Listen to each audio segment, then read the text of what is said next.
What's up guys, my name is Sheriff. Welcome to your 36th Java tutorial, and in this video we're going to be looking at what HashMap is in Java. So in our previous video when we learned about array lists, and you remember array lists are simply a list of objects. So HashMap is kind of similar to that also. So if you've programmed in Python before, a hash map is just similar to a dictionary, or let me just say they are the same thing with dictionary, with the sense that they are just key value pairs. So let's go ahead and demonstrate how a hash map is used, or how hash maps are used. So let's create a hash map, and inside these angular brackets we're going to give two arguments. So the first is the key, and the key is simply let me say a name, and the value is, well, the value. So in this case we're going to be creating key value pairs in which the keys are going to be strings.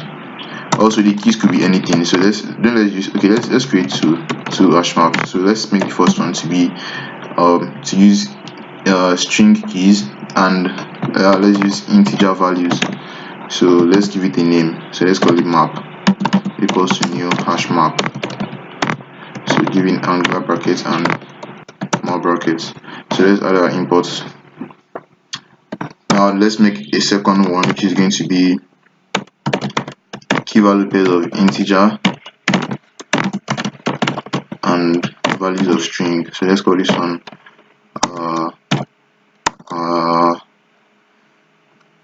map with two p's. So equals to new hash map, angular brackets, normal brackets. So how do we perform operations, or what operations can we perform with hash maps, and how do we use hash maps? So the first thing that will come to your mind is, how do we populate a hash map with key value pairs? So as usual, you use the hash map object. So map dot put is what we use to add key value pairs to our hash maps. So as you can see, it takes in two parameters, two arguments, a key string, a string key, and an integer value. So let's make the first one, let's call it Sheriff, and the integer value, let's say 10. So let's try putting another thing. So let's say bacon, and let's give this a value of 15.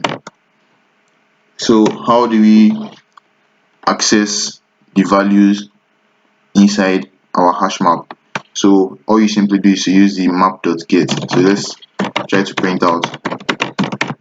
So whenever you want to get a value from a map, all you have to specify is the key. So when you specify the key, you're going to get the value.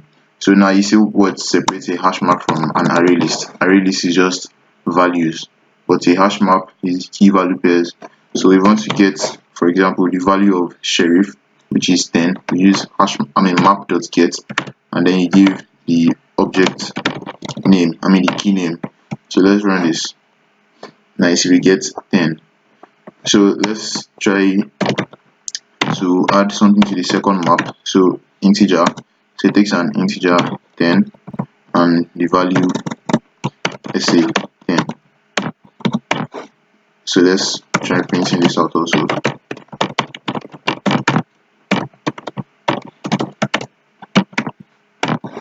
So let's run this, 10 and Sheriff. So let's go ahead and see some other operations which you can perform with hash maps. So map dot, as usual, I think the most commonly used methods, or the most commonly used functions, should be the remove. So if you want to remove, all you simply have to add is the key.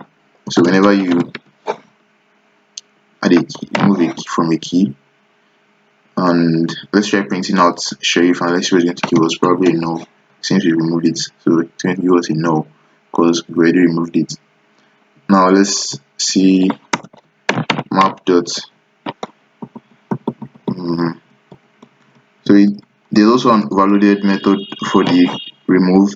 So this one takes in a key argument and a value argument, and what this does is removes the entry for the specified key only if it is currently mapped to the specified value. So parameters key with which the specified value is associated, value expected to be associated with the specified key. So I think it's what does it return? I think we should return a boolean. Yes, it's going to return a boolean, I guess. Yes.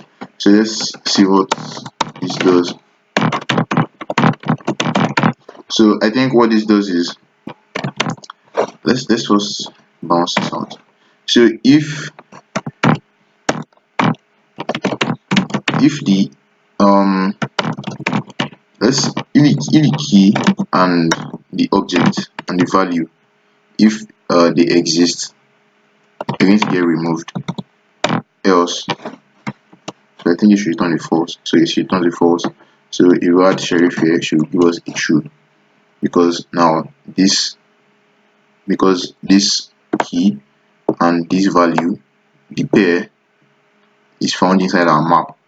So that's why it is removed. So also if we change this, also it should give us a false, because before you can use this overloaded method with the two arguments, the key and the value must be present inside the map, like this one whereby it's just the key which we need. So let's see another operation which you can perform. I think it's pretty easy now, since you can just use these options, I mean these suggestions. So this clear should also remove all the elements inside our hash map. So as you can see, it returns a null when we try to print, when we try to get sheriff after we've already cleared it. So I think this is pretty basically easy. Thank you guys for watching. Don't forget to subscribe, and I'll see you guys later.